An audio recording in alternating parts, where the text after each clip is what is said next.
कैसे इस गरीब दमाई ने 50 करोड़ का हीरा गिफ्ट किया, ये देखकर चौंकी मत। ये गरीब लड़का बड़े बड़े बिजनेसमैन और माफिया डॉन से जूते साफ करवा सकता है। ये किसी 7 स्टार होटल में जाकर लाखों का बिल बिना पे किए निकल सकता है। और यही लड़का 20 रुपए का नींबू पानी भी उधार में पीता है। यही है वजह कि आज पूरी दुनिया इस कहानी की दीवानी है। लोग पैसे खर्च करके इस कहानी को सुनना चाहते हैं, पर आज और अभी ये आपको मिल रही है फ्री में सुनने के लिए। इससे पहले कि ये वीडियो डिसअपियर हो जाए, नीचे दी गई इंस्टॉल लिंक पर क्लिक करके पॉकेट FM डाउनलोड कर सुनिए कि पूरी कहानी, या बने रहिए हमारे साथ। ओए आहान, सुन, तेरे लिए एक मस्त ऑफर है। एक अमीर लड़की की ब्लाइंड डेट बनने का अगर तू जीत गया तो 2 लाख मिलेंगे। आहान एक गरीब लड़का था जिसकी शादी एक खास वजह से शहर के अमीर परिवार में हो गई थी। वो अपने ससुराल में घर जमाई बनकर रहता था। वो एक ऑफिस में 8,000 रुपए की सैलरी पर काम करता था। उसकी गरीबी की वजह से ससुराल हो या ऑफिस, हर कोई उसका मजाक उड़ाता था। उन्हीं में से एक थी उसके ऑफिस में उसकी टीम लीडर रिया। मगर रिया ने जब आहान के सामने एक अमीर लड़की के साथ ब्लाइंड डेट पर जाने का ऑफर दिया तो आहान कंफ्यूज हो गया। क्या?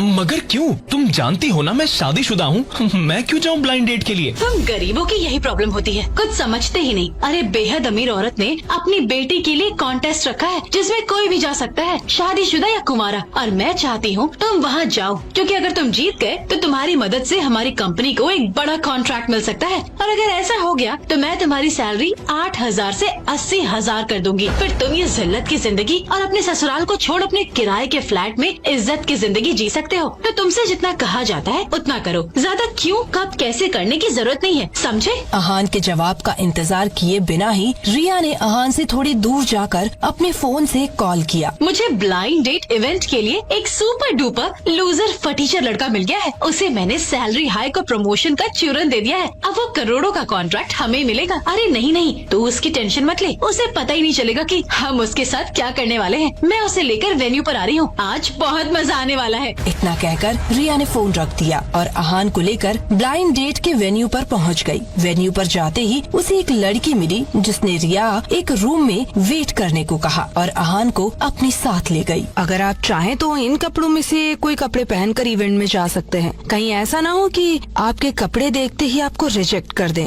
नहीं, कपड़े चेंज करने की जरूरत नहीं है, मैं अंदर ऐसे ही जाऊंगा। एज यू विश, पर अंदर जाने के लिए पहले फेस पर ये मास्क लगा लीजिए। ब्लाइंड डेट के लिए आए हर लड़के को ये मास्क लगाकर जाना है। और हाँ, इस ब्लाइंड डेट में वही जीतेगा जो इसका गिफ्ट हमारी गेस्ट को सबसे ज्यादा पसंद आएगा। इतना कहकर वो लड़की आहान को एक मास्क देकर चली गई। आहान को कुछ समझ नहीं आ रहा था तो चुपचाप मास्क लगाकर अपनी बारी का इंतजार करने लगा। तभी आहान का नंबर अनाउंस हुआ। कंटेस्टेंट नंबर 7 प्लीज आइए। 3-4 बार अनाउंस करने के बाद भी आहान नहीं आया तो रिया आहान को ढूंढने कमरे में गई। अरे कहाँ गया? अभी यहीं पर तो था। तभी आहान वॉशरूम से बाहर निकला। रिया को उस पर नजर पड़ते ही उसने उसे झिड़कते हुए कहा, ओए फटीचर, जल्दी जा बाहर, तेरा इंतजार हो रहा है। जैसा कहा है वैसा ही करना। रिया की बात सुनकर आहान स्टेज पर पहुंचा। उसके सामने एक आकर्षक फिगर की बेहद महंगी ड्रेस पहने एक लड़की खड़ी थी। उस लड़की ने भी एक मास्क लगाया हुआ था। इयो, तुम यहाँ क्या काम करने वाले हो? इससे महंगे कपड़े तो मेरे घर के नौकर पहनते हैं, पर रूल है तो मुझे तुमसे गिफ्ट लेना पड़ेगा और उसी के बाद मैं तुम्हें रिजेक्ट करूंगी। उस लड़की की बात सुनकर आहान ने कहा,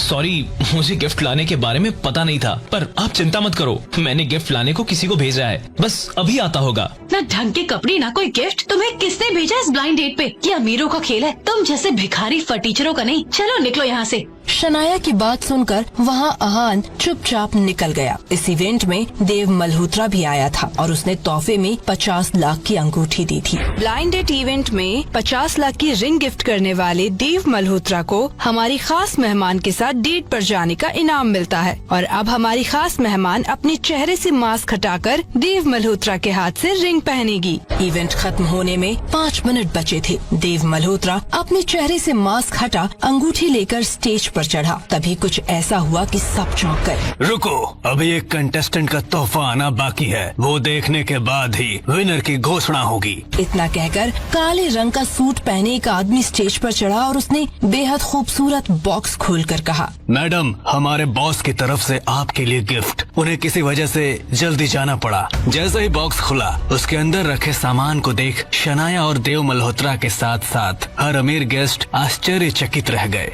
ये तो महारानी सावित्री देवी के पर्सनल कलेक्शन का सबसे महंगा हीरा है। कल ही इसे किसी ने नीलामी में 50 करोड़ में खरीदा था। This is impossible. कहीं ये तोहफा उस फटीचर का तो नहीं? मैडम, आप जिसे लूजर फटीचर कह रही हैं, वो यहाँ खड़े खड़े इस पूरे हॉल में मौजूद हर अमीर आदमी का बिजनेस और ये पूरा शहर खरीद सकता है। शनाया कुछ बोल पाती उससे पहले ही स्टेज पर खड़ी लड़की बोल पड़ी, ये तो कमाल हो गया। इस 50 करोड़ के हीरे के सामने देव मल्होत्रा की 50 लाख की अंगूठी चिल्लर लग रही है। इसका मतलब ये कि इस ब्लाइंड डेट के विनर देव मल्होत्रा नहीं बल्कि 50 करोड़ का नायाब हीरा गिफ्ट करने वाले आहान राय ज़्यादा हैं। कहाँ से आया आहान के पास 50 करोड़ का हीरा? आखिर 8,000 की नौकरी करने वाला फटीचर गरीब आहान पूरा शहर कैसे खरीद सकता है? अगर आहान इतना अमीर है तो गरीबी और ससुराल में बेइज्जत होकर जिंदगी क्यों गुजार रहा है? क्या है आहान की असलियत और शनाया अब क्या करेगी? जानने के लिए सुनते हैं इस दिलचस्प कहानी का अगला हिस्सा। शनाया के दिमाग में हजारों सवाल उठ रहे थे, पर आहान तो वहाँ से पहले ही जा चुका था। शनाया ने आहान को फोन लगाया।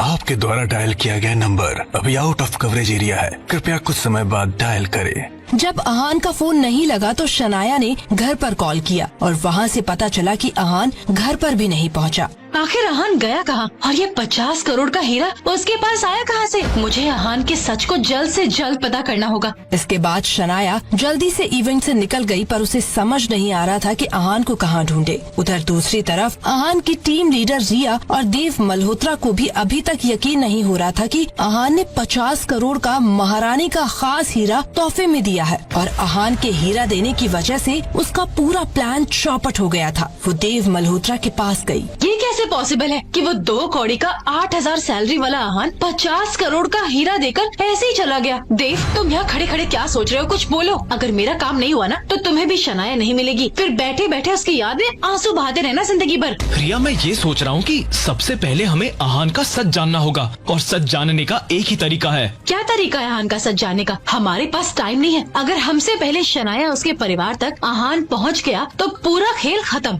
रिया की बात सुनकर देव ने जो कहा वो सुन रिया भी चौंक गई थी। आहान कभी आसानी से कुछ नहीं बताएगा। अगर वो इतना अमीर है तो इस तरह गरीबी और जिल्लत की जिंदगी क्यों जी रहा है? इस सवाल का जवाब तभी मिलेगा जब आहान के नाम की सुपारी शहर के सबसे बड़े गुंडे को हम देंगे।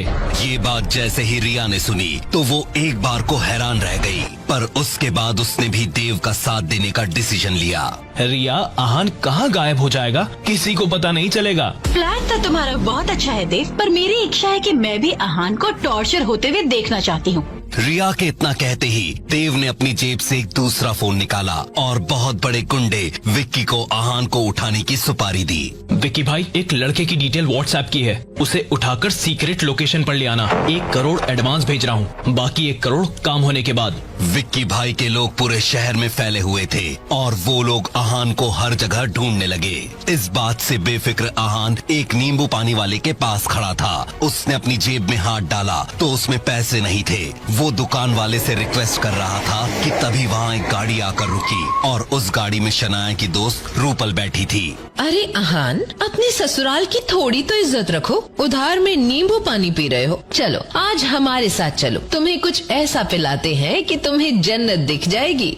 आहान की गरीबी की वजह से रूपल को आहान से नफरत थी और वो हमेशा आहान को जलील करने का मौका देखती रहती थी। वो तो चाहती थी कि शनाया जल्दी से आहान को तलाक देकर किसी रईस से शादी कर ले। आज रूपल आहान को सड़क पर उधार में नींबू पानी पीते देख लेती है और फिर उसका मजाक उड़ाने लगती है। आहान, माना तो गरीब फटीचर है तो क्या हुआ, है तो तू शनाया का पति। तो मेरा इतना तो फर्ज बनता है ना कि रोज कुत्ते के खाने पीने का इंतजाम करती हूँ। आज तुझे कुछ खिला पिला दूंगी, तुझे शहर के सबसे महंगे होटल में ले जाऊंगी जहाँ जाने का तू सपना भी नहीं देख सकता। रूपल की बात सुनकर अहान गाड़ी में बैठ गया, पर अहान को जरा भी अंदाजा नहीं था कि वहाँ कितना बड़ा झटका उसका इंतजार कर रहा है। होटल में प्रेम पहले से ही मौजूद था। प्रेम मेयर का बेटा था और पहले भी अहान को सबके सामने जलील कर चुका था। रूपल, ये लूजर अहान क्या क्या कर रहा है तुम्हारे साथ? आज कुत्तों की जगह इसे खाना खिलाने वाली हो क्या?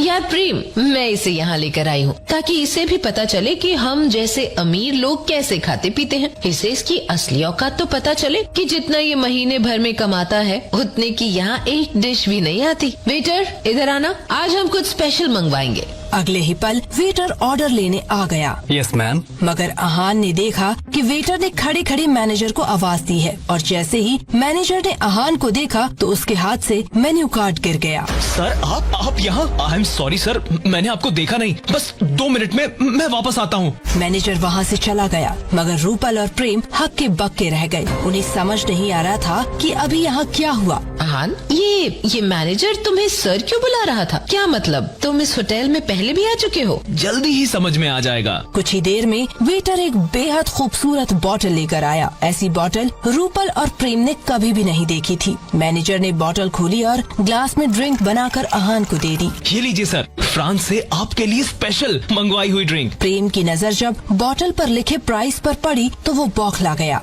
12 लाख की बोतल, इसका पैसा क्या तेरा बाप भरेगा? अहान बिना कुछ कहे मुस्कुराने लगा। अगले ही पल मैनेजर ने कहा, सर को इसके पैसे भरने की जरूरत नहीं है। मतलब? नींबू पानी उधार मांगने वाले अहान से मैनेजर ने 12 लाख की ड्रिंक के पैसे क्यों नहीं लिए? मैनेजर अहान को सर क्यों कह रहा था? रूपल और प्रेम अहान से ये सब पूछ पाते उससे पहले ही अचानक होटल में 2 हट्टे कट्टे गुंडे पहुँचे और अहान के मुँह पर कपड़ा डालकर उसके सर पर मुक्का मारा और उसे उठाकर बाहर निकल गए। ये सब कुछ इतने जल्दी हुआ कि न अहान को कुछ समझ आया और न ही रूपल और न ही प्रेम को। ये सब क्या हो रहा था? कौन थे वो लोग और अहान को उठाकर क्यों ले गए? मुझे तो कुछ समझ नहीं आ रहा है रूपल। पहले ये महंगी ड्रिंक और अब अहान का किडनैप, ये सब चक्कर क्या है? रूपल होटल से जल्दी से निकली और सीधा शनाया के घर की तरफ गाड़ी बढ़ा दी। उधर वो गुंडे अहान को लेकर एक सुनसान गोदाम में लेकर पहुँचे जहाँ से विकी भाई अपना गैंग चलाता था। रिया और देव मल्होत्रा पहले से वहाँ पर मौजूद थे। अहान के हाथ पैर बंधे थे और उनका मुंह भी अभी कपड़े से ढका था और विकी भाई और उसके सारे गुंडे अहान को मार मार कर अधमरा करने के लिए तैयार खड़े थे। तभी देव ने कहा, विक्की भाई जरा चेहरे से कपड़ा हटाना, मुझे इससे कुछ सवाल करने हैं। अगर ये सवाल का जवाब ना दे तो इसे मारना शुरू कर देना। देव की बात सुनकर विकी भाई ने अहान के चेहरे से कपड़ा हटाया और जैसे ही कपड़ा हटाया कुछ ऐसा हुआ जो कोई सोच भी नहीं सकता था। अरे बॉस, आप बॉस मुझे माफ कर दो। आपकी सुपारी मैंने नहीं ली थी, मेरे आदमी ने ली थी। वो नया है और आपको पहचानता नहीं। प्लीज प्लीज मुझे माफ कर दो। विकी भाई जैसे खतरनाक गुंडे को अहान के पैरों में गिड़गिड़ाते हुए देख, माफी मांगते देख रिया और देव सन्न रह गए। ये विक्की भाई अहान को एआर बॉस क्यों कह रहा है और इससे माफी क्यों मांग रहा है? 50 करोड़ का हीरा, 12 लाख की ड्रिंक और गुंडे का अहान के पैरों में गिरकर माफी मांगना। आखिर क्या है अहान का सच? कौन है अहान? एक गरीब फटीचर घर जमाई, कोई अमीर आदमी या कोई डॉन? और अगर अहान इतना खतरनाक है तो वो इतनी बेइज्जती वाली जिंदगी क्यों जी रहा है? जानने के लिए अभी डाउनलोड कीजिए सारे रिकॉर्ड तोड़ देने वाली जबरदस्त कहानी सीक्रेट अमीरजादा, अब हिंदी में सिर्फ और सिर्फ पॉकेट FM पर। Download pocket FM app free.